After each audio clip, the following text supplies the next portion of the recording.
disjointed and analyzes everything and breaks it down into bits. The moment you do that, you lose contact with your original know-how, by means of which you now color your eyes and breathe and beat your heart. And for thousands of years, mankind has lost touch with his original intelligence. And he has been absolutely fascinated by this kind of political, godlike, controlling intelligence where they go, but, and analyze things all over the place. And he has forgotten to trust his own organism. Now, the whole thing that everything is coming to be realized today, not only through people who take psychedelics, but also through many scientists. They're realizing that this linear kind of intelligence cannot keep up with the course of nature.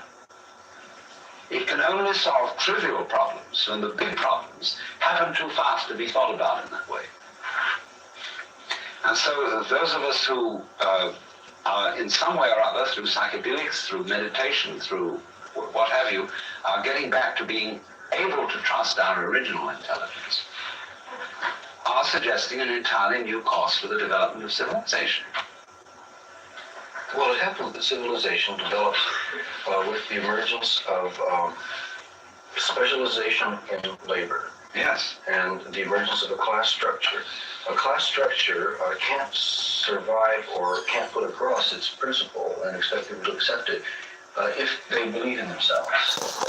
If they believe individually, one by one, that they are in some way godlike or Buddha-like or potentially Illuminati. So that it's almost ingrained in civilization. Freud said this, civilization has a neurosis, that part of the nature of civilization is that it must put down the potential of every individual development.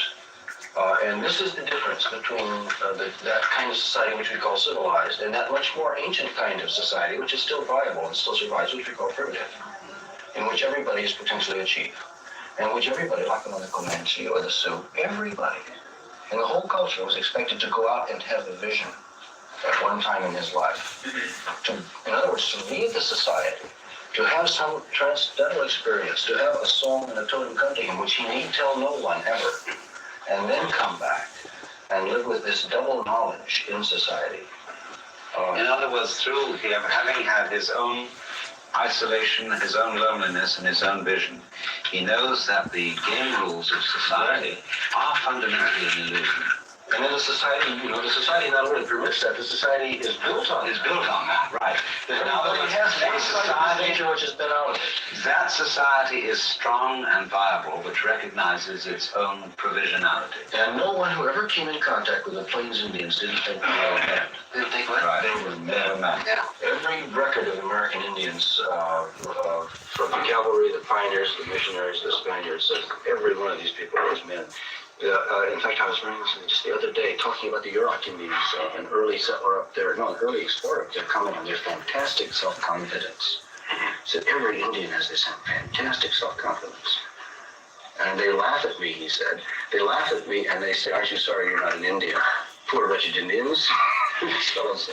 Well, that is because every one of them has gone out and had this vision experience, has been completely alone with himself and face to face with himself, and has contacted powers outside of anything the society could give him. And society expects him to contact powers outside of society in those cultures. Yes, every healthy culture does. Every healthy culture provides for their being non-joiners. Sannyasi, hermits, every healthy society has to tolerate this. A society like the Comanche or the Sioux demands that everybody go out there and have this vision. And incorporates it and ritualizes it. Yes. Then a society like India, a step more civilized, permits some individuals to have these visions, but doesn't demand it of everyone. We have to wonder why some people are more ready to drop out than others. It may be explained by theory of reincarnation. The people that don't want to drop out, can't conceive of living on this planet outside of the prop television studio, are just unlucky enough to have been born into this sort of thing. Maybe the first or second time they're kind of tranced by all of the handmade, man-made props. But there's no question that we should. I think we should consider how more and more people who are ready to drop out. There is a value in being a dropout, that is to say, being an outsider. You can only appreciate and realize this value if there are, in contrast with you, insiders and squares. The two are mutually supportive. Yeah, if someone says to me, I just can't conceive of dropping out, I can say, well, you're having fun with this go-around in? Fine. Yes. We've all done that many times in the past. But the two groups, the insiders and the outsiders. I still think it's too vague. It doesn't say how to work precisely. And what everybody's dealing with is people. It's not dealing with institutions, also dealing with them, but also dealing with people, working with them, including the police. Like you have to be able, if you're going to talk this way, you have to be able to specifically say to someone in Wichita, Kansas, who says, I'm going to drop out. Yeah. What do you advise? How do you advise me to stay living around here? Let's be practical. Let's be less historical now for a while. Let's be very practical about ways in which people who want to find the tribal way. Well, this is what I've been telling to kids over in Michigan and Kansas, for example. What do you think of this question? I told them, first of all, do you want to live here or do you want to go someplace else? Good. All right, they say, I want to stay around where I am. I say, okay, get in touch with the Indian culture here. Find out what was here before. Find out what the mythologies were. Find out what the local deities were. You can get all of this out of books. Go and look at your local archaeological sites. Beautiful. Pay a reverent visit to the local American Indian tombs and also the tombs of the early settlers. Find out what your original ecology was. Is it short grass prairies or long grass prairie here?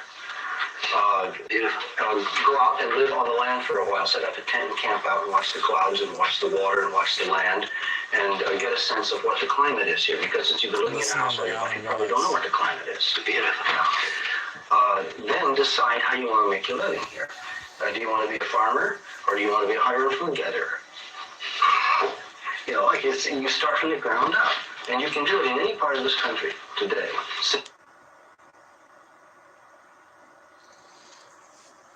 What you got going on?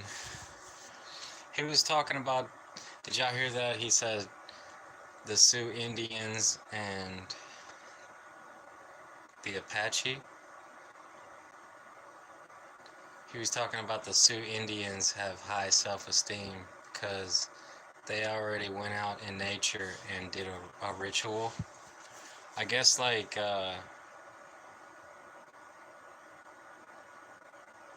I don't know. I mean, what was he talking about? Like being out in nature. When you go out in nature, it's like you conquer death.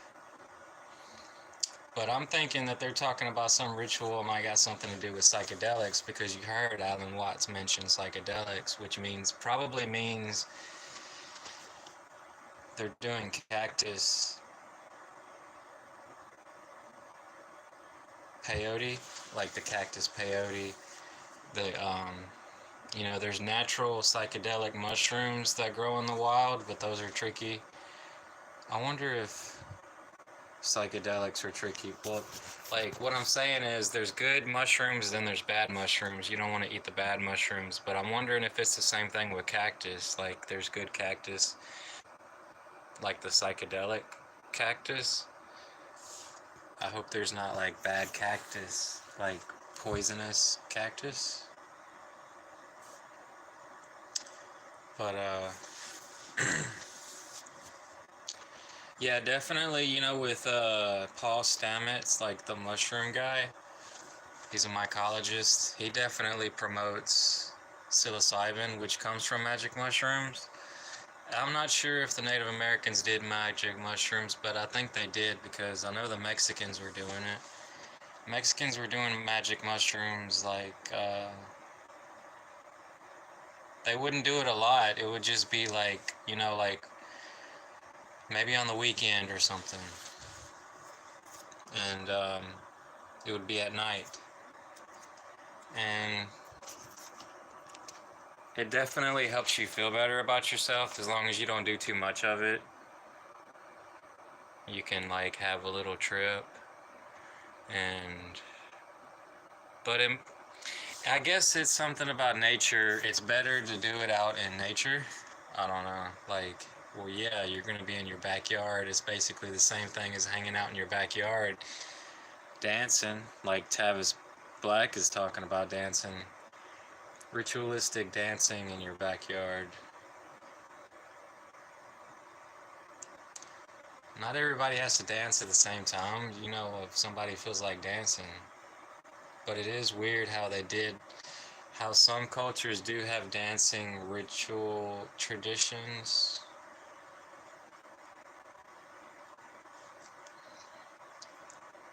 I mean,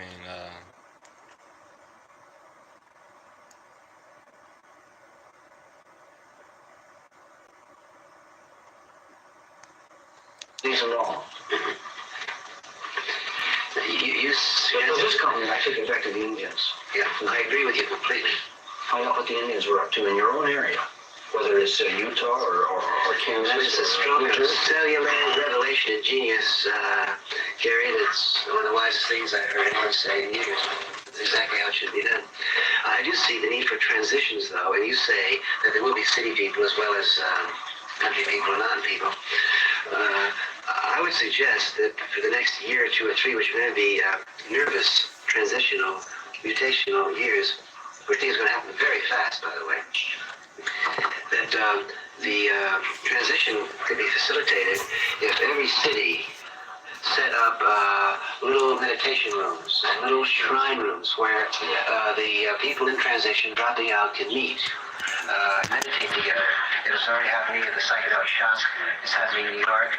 I see no reason though why there shouldn't be 10 or 15 or 20 such places in San Francisco. They're already on it. Yeah, I know, but let's encourage that. I was just in Seattle and I was urging the people there. Hundreds of them crowd into coffee shops, and this beautiful energy. They are liberated people, these kids, but they don't know where to go, and they just need. They don't need leadership, but they need, I think, a variety of suggestions from people who have thought about this, giving them the options to move in any. Well, I'd like to see the different. Just a minute, Joe. The different meditation rooms can have different styles. One can be Zen, one can be macrobiotic, one can be bhakti chanting, one can be rock and roll psychedelic, one can be light. If we learn anything from ourselves, we learn that God delights in variety. They've got to meet each other and form these tribal, I would say, reincarnation groups, because the people who are ready to drop out and turn on will come to these centers, and they'll wander around and they'll form natural cellular groups, and they will leave the city. I would suggest as practical step number 2, that the human being in San Francisco be a model. We've all tried different models of summer schools and institutes and research projects and individual dropouts and psychedelic celebrations and so forth, and the out in Fillmore and so forth. I would say that the human being was a tremendously important thing in the consciousness of San Francisco, and that thing could happen in every large city in the country. And again, the beautiful thing about the being was it had no leadership. It had no big financing. It would just grow automatically. No, we were cute. sounds like they got big hopes for psychedelics. You know, that was back in the 70s. And, and, yeah, like I was talking about Paul Stamets trying to do like clinical trials with psilocybin because it does promote positivity. If you do it right, it will promote positivity in your life. Like, as long as you don't do too much of it, like anybody can have a bad trip, but I don't really believe in that microdosing because like I done did it, and I guess people microdose. They like to do that with magic mushrooms, you know, psilocybin, and there's a lot of talk around that with LSD, and it wouldn't surprise me if people was trying to microdose like ayahuasca or something, but from the way it sounds like, you know, like with the hippie culture, that was really popular. That was like 40 years ago. Closer, it's getting closer to 50 now, and so there is a little part of it that's like clinical, medicinal, but I think for the most part, like a lot of people have forgotten all about psychedelics.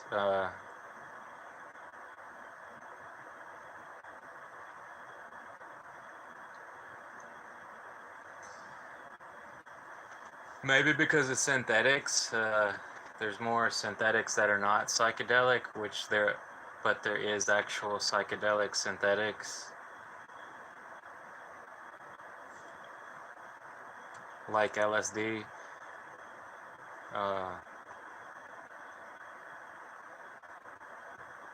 But I don't know. Like, you hear a lot of negativity with San Francisco these days, but there might be some positivity because he was talking about like if there was little shops, like there is people doing yoga and meditating. Because I've heard about people from California and the yoga where they could see people's like see their auras. Because when somebody's meditating, they have an aura around them.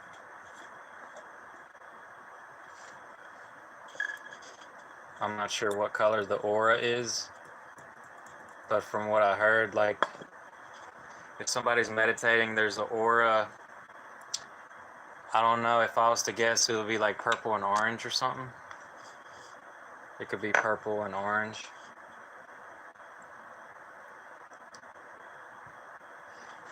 That's just for the people that's gifted in seeing others' auras, because not everybody can see people's auras.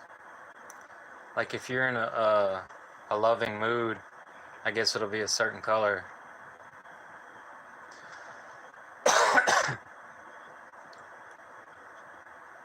But I don't think there's really that much like in depth with psychedelics. Like I do love drugs and I respect them, but I don't think it's like I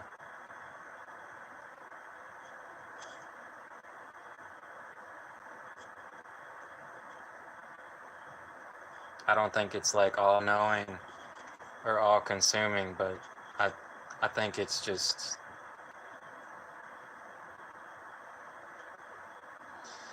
because like once you have a spiritual journey, you appreciate reality a lot more. That's all it is. Because when you come back to reality, you get to look back at your trip and think how wonderful it was, and it was an experience almost like traveling to a different part of the world, but you don't have to go anywhere because like we're all one with the earth.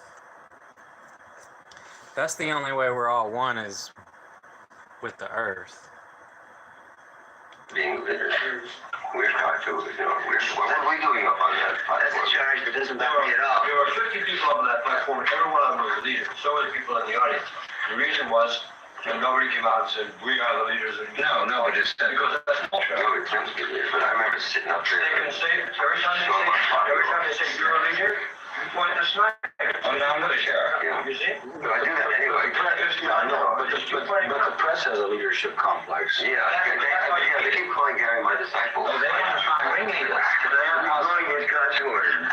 One of the four philosophical questions is who started it? And whenever the police or the press barge into a situation, they want to know who started it. In other words, because they're still thinking about God and the first cause, and they want to know who started, who's in charge, and so on. Let's get back to a fundamental thing. I think that what you are really, all of you are having the courage to say, is that the absolutely primary thing is that there be a change of consciousness in the individual, that he escaped from the hallucination that he is a separate ego in an alien universe, and that we all come to realize primarily that each one of us is the whole works.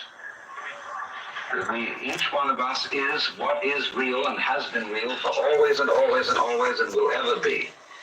And although the time language may not be appropriate here, but nevertheless we are that.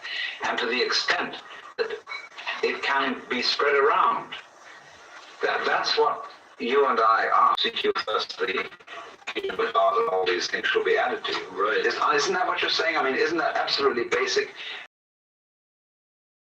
That even if this is only really a statistical minority, nevertheless it's immensely powerful. It affects consciousness. Everybody. I would add to practical step number 2 that more celebrations be set up over the Aurora beings The practical, it just occurred to me, the practical details. The model of it is something like the Mahalila. Like you're asking, how is it going to work? Well, now, the Mahalila is a group of about 3 different families who have sort of pooled their resources, none of which are very great. But they have decided to play together and to work together and to take care of each other. And that means like all of them are doing have ways of getting a small amount of bread which they share. And other people contribute a little money when it comes in. And then they work together on creative projects, like they're working together on a light show right now for a poetry reading that we're going to get. And they consider themselves a kind of extended family or clan. And like when they went to the Inn, they had a banner which said Mahalila, like that was their clan banner. Yeah, That's the model. That's the model. And the model for the time is that breaking out of the smaller family organization, we work in slightly larger structures, like clan structures, in which people do work at various jobs and bring in whatever bread they can from various jobs, but they're willing to pool it and share it, and they learn how to work and play together. And then they relate that to a larger sense of the job, which is also loose. But for the time being, everybody has to be able from time to time to do some little job. But the reference is, the thing that makes it different is that you don't bring it home to a very tight individual or one monogamous family unit, but you bring it home to a slightly larger unit where the sharing is greater. I think that's where it starts. Oh, I think that's very important. Extended family is the key. The extended family, I think, is where it starts. And my own particular hobby horse on this is that the extended family leads to matrilineal descent. And when we get matrilineal descent, then we'll have group marriage. And when we have group marriage, we'll have the economy lift. Because with the group marriage, capitalism is doomed, and civilization goes out.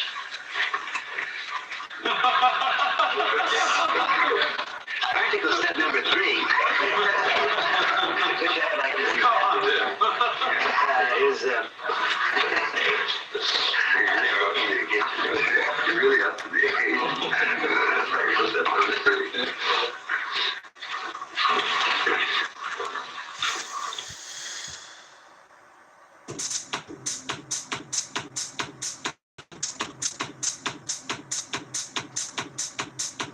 That was a joke, right?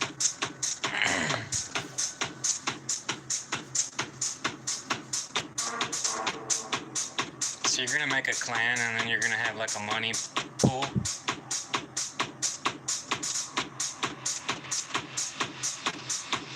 Is that what they did? They went to India with their clan?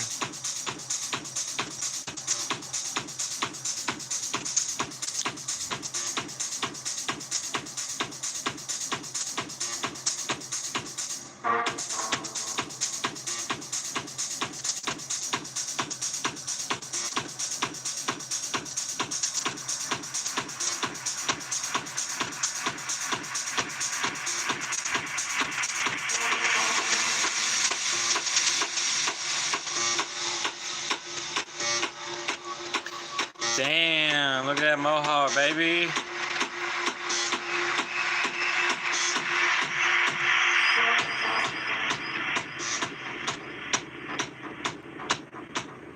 Group marriage. The fuck?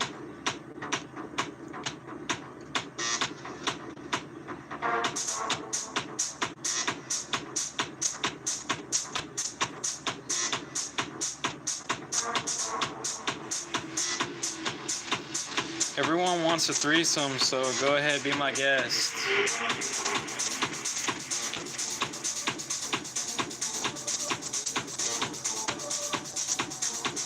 Wow, it's really tall right there, but it's short right here.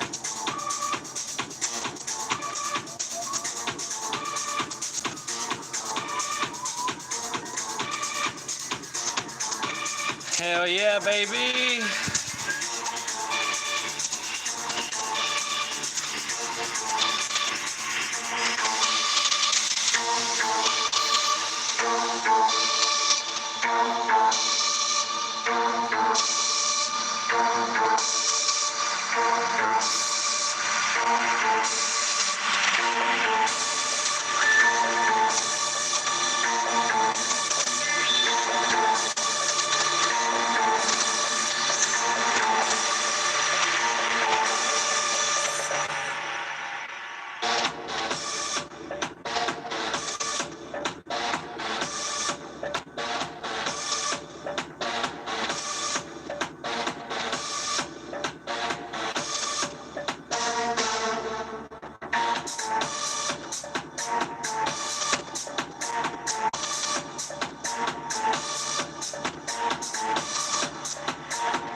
Y'all ain't out there smoking crack, are y'all?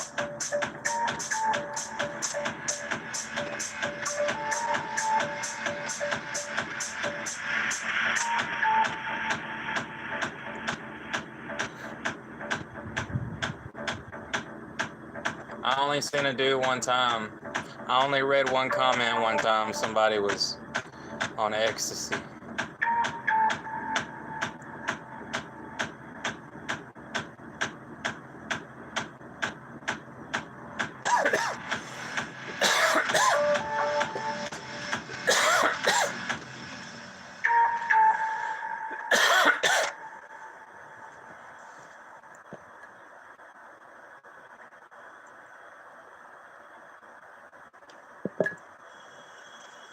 I ain't never read a comment. Somebody was like, I'm on peyote.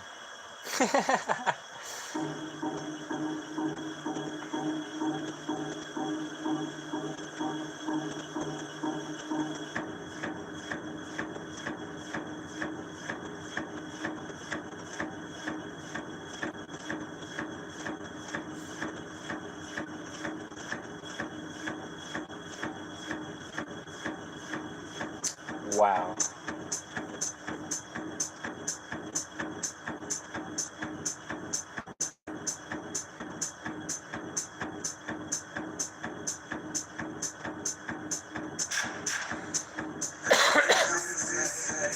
Yeah, you can give your ego a nickname.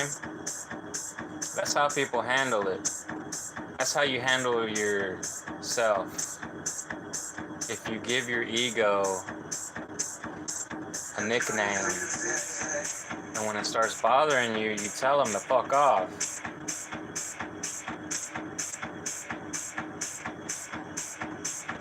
Some people don't ever tell their ego to fuck off, and that's the problem. That's what Alan Watts trying to explain, about how people are consumed with their own ego, that they can't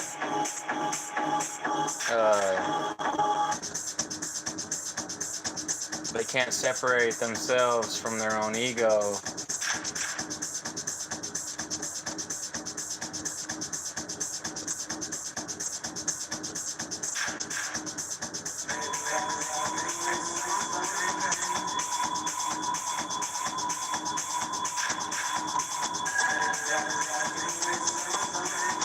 Which means they don't have any peace. When you separate yourself from your ego, you can have peace from yourself.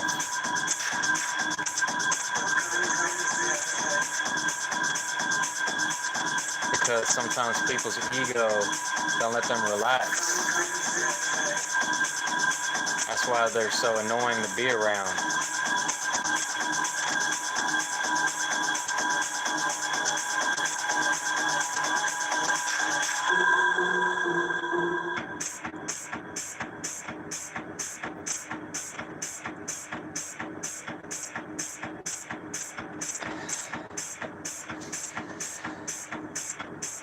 Y'all know Donald Trump loves the party. Donald Trump loved the party. Y'all think Joe Biden liked to party as much as Donald Trump?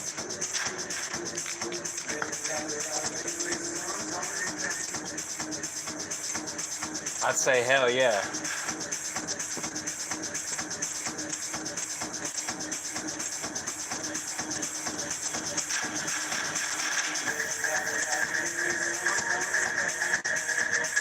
We ain't had no president that don't know how to party.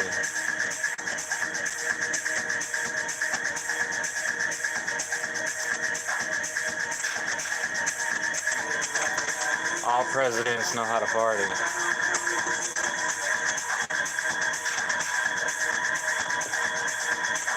That's why they call it political party.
How do these people steal all these parts?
How do you tell your ego to shut the fuck up?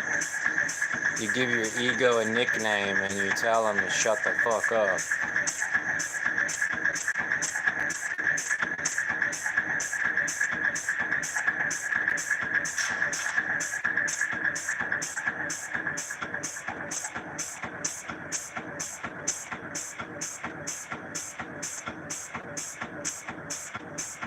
So with the people with multiple personalities, do they have multiple nicknames?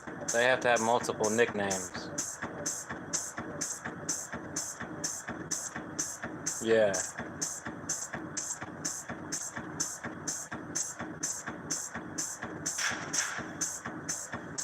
Yeah.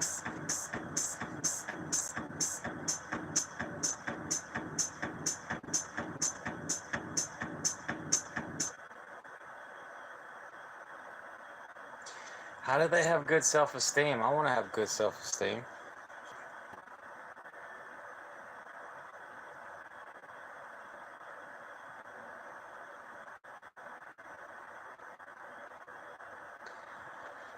But I guess wisdom is knowing how to let go of all the negative crap.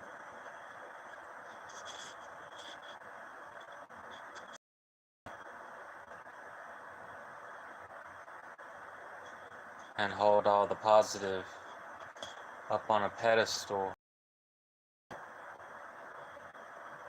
And you think about all the negative as trash that's been burned. And you burn it. So if you burn your negative trash and you hold your positive on a pedestal,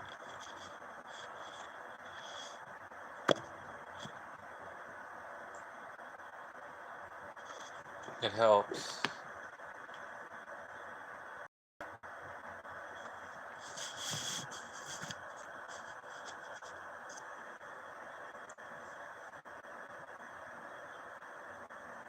I had some cereal with watermelon in it. I put watermelon in my cereal this morning. First time ever. I've never had watermelon cereal before, but I kind of liked it. And towards the end, I was thinking about how weird it was, and then I just kept eating it. Because watermelon cereal is weird. But hell, why not? You might as well put all kind of fruit in your cereal.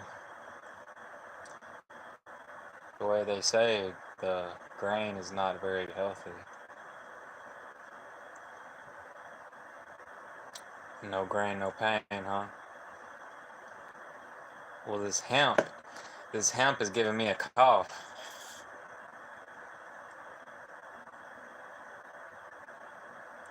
I don't remember the regular street weed giving me a cough. Not like that.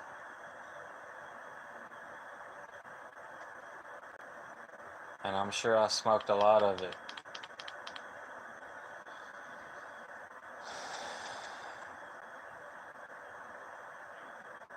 Yeah. One time I smoked a whole ounce in a month. An ounce will last me a month. No lie. Easy peasy. But it didn't give me a cough like that.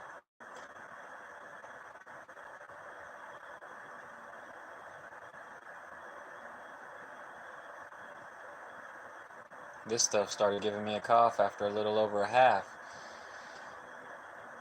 But like I said, I have been smoking cigarettes. So I don't know if that's got anything to do with it, because smoking cigarettes after a few years, it will slow you down.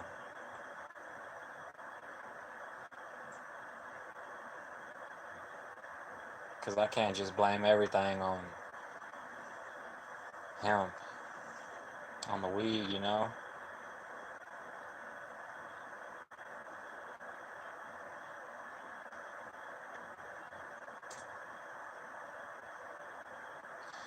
I'm just saying, it's something fishy going on. I was thinking the other day, I was like, is that what I heard about the edible? This woman with the edible, was that for real, or was that a setup?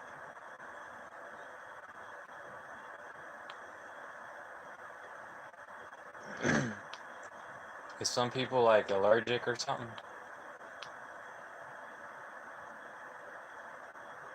And how strong was that edible? Because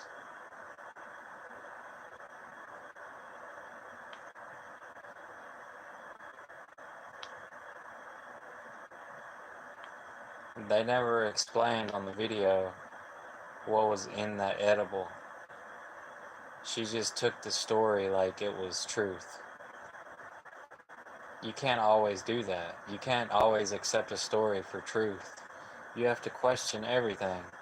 And what if it was a false story? What if it was false? And what if the person was allergic or something? But who knows? I mean, it could have been true, but what I'm saying, I just don't know, because I haven't ate a lot of edibles. I haven't cooked a lot of weed and ate it. I'm gonna go ahead and be honest with y'all. I only ate cooked weed like one time, and I was alright. I went straight to sleep. But it wasn't that much weed. It was like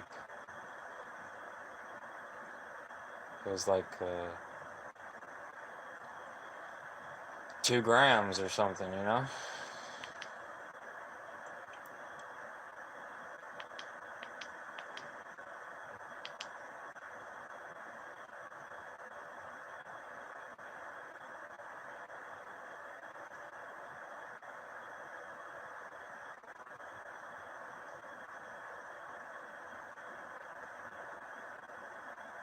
Regardless, the other states, it's legal.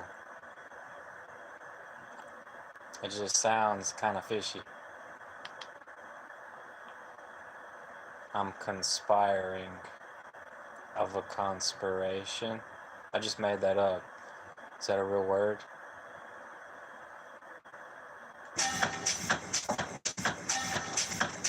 Oh yeah, we're getting hella dumb right now. I feel super autistic. The Molly has kicked in. Woo!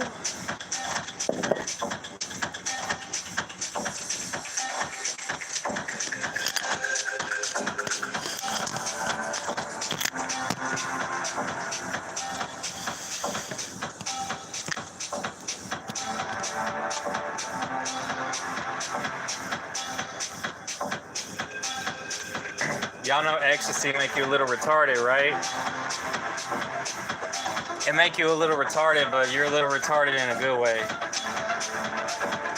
You know, a positive retardation.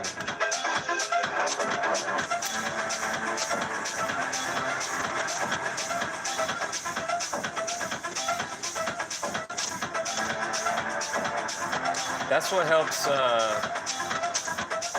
separate the ego as well. They want to try to classify MDMA as a hallucinogen and an amphetamine in one. So it's like a little bit of a hallucinogen and a little bit of an amphetamine, and then 1/3 part that's like it's an empathogen. So you got 3 drugs in one.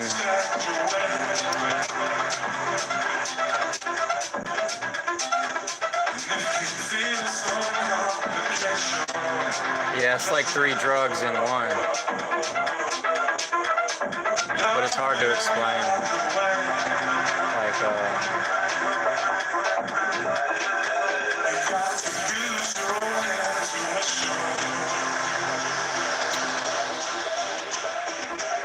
don't let no one snatch away.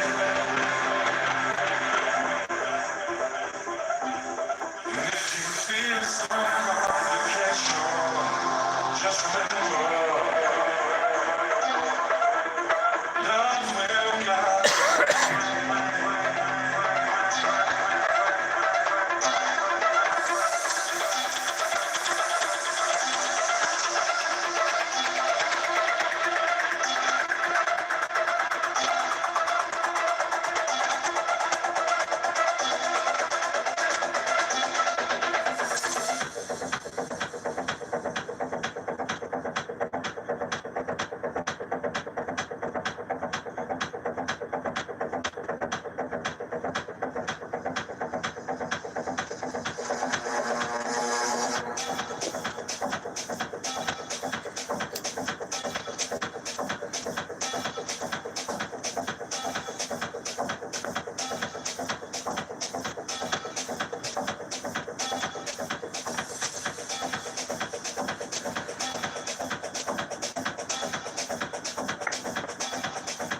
MDMA is so great because it helps you love shit, and psilocybin is so great because it helps you see shit.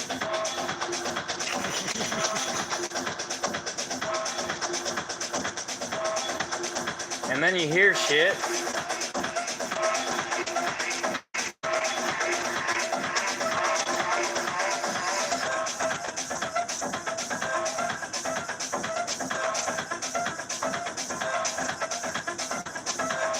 Yeah, man, I'm on shrooms right now.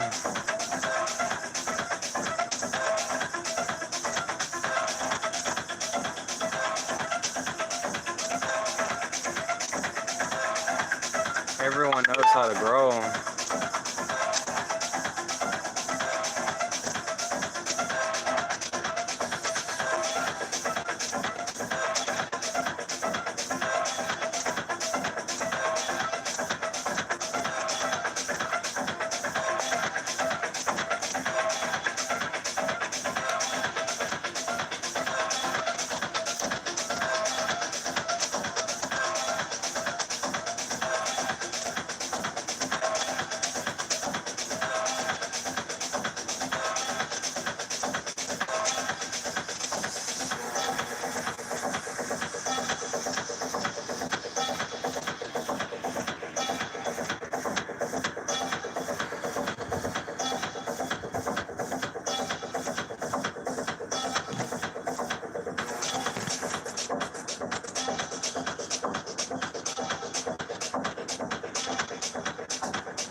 MDMA feels like 3 drugs in one. I was reading about it.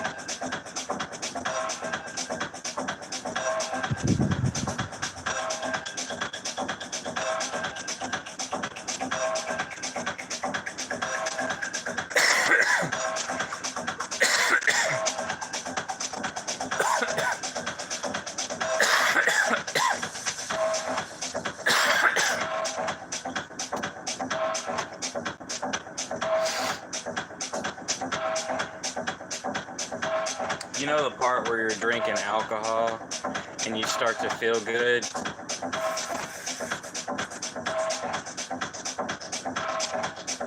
It's got that part.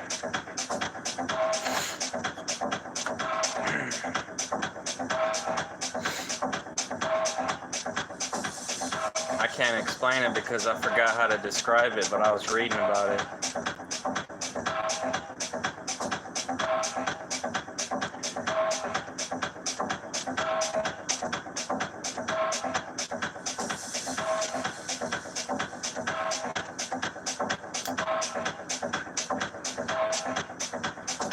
Because after that with alcohol, you're just going to go downhill after that. It's like, you go up, you feel good, and then if you keep drinking, it's like, you're in the fucking hole.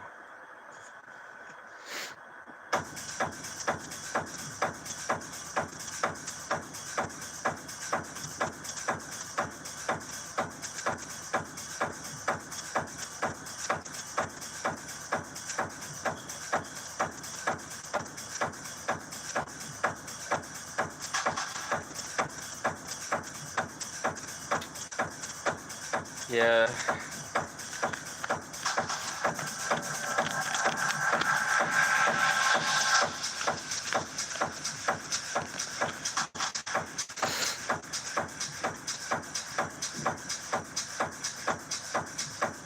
As long as you don't take too much, everything leaves you in a hole.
Alcohol straight fucking wrecks people though. Like, you see somebody bugging out off of alcohol, you know they're fucking shit faced.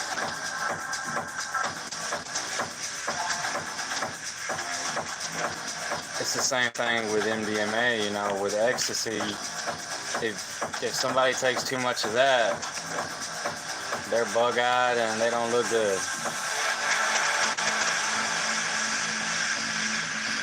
They don't look good. They'll black out and pass out too. It's toxic just the same way as alcohol.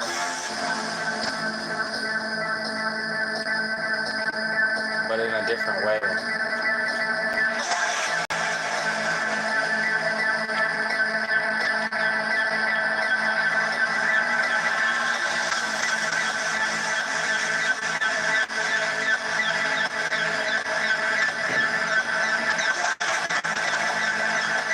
That's why we need to have the good weed, man.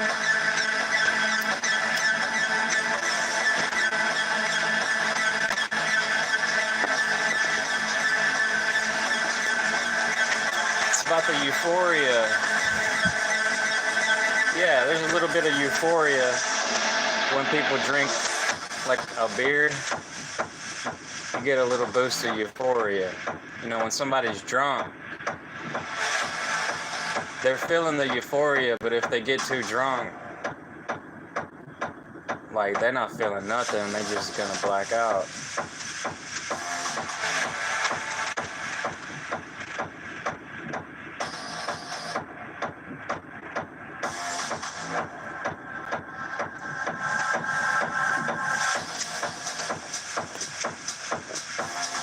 Homie blacked out.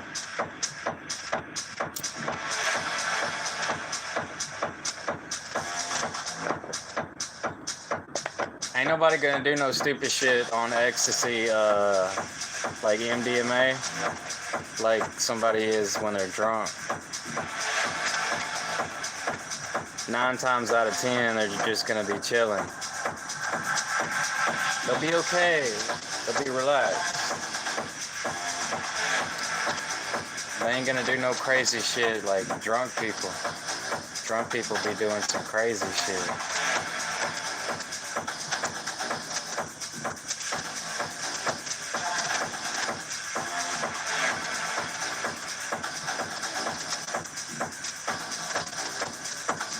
But only when they get too drunk.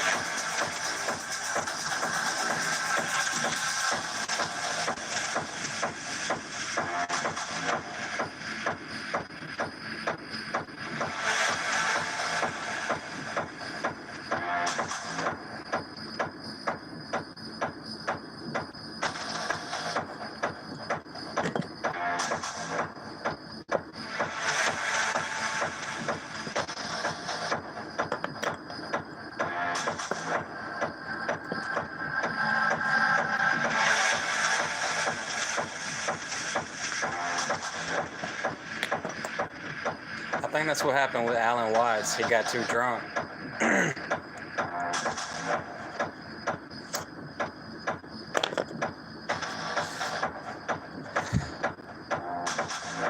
Yeah, R.I.P. Alan Watts, yo.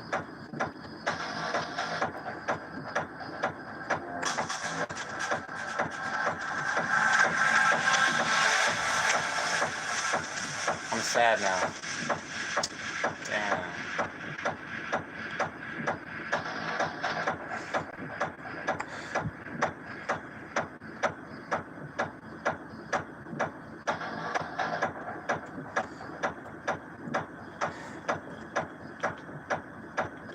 People get sad on ecstasy too.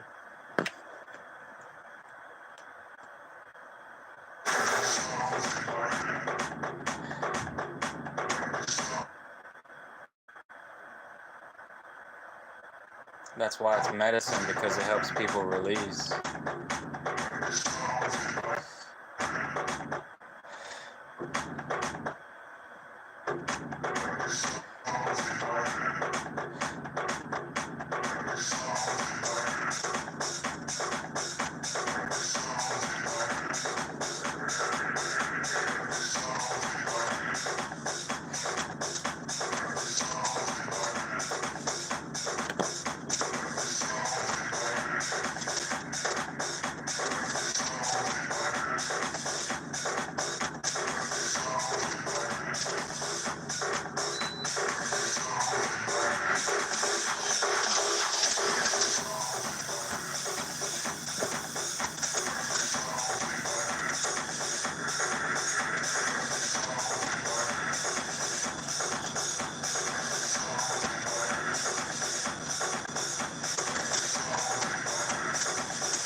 Bye.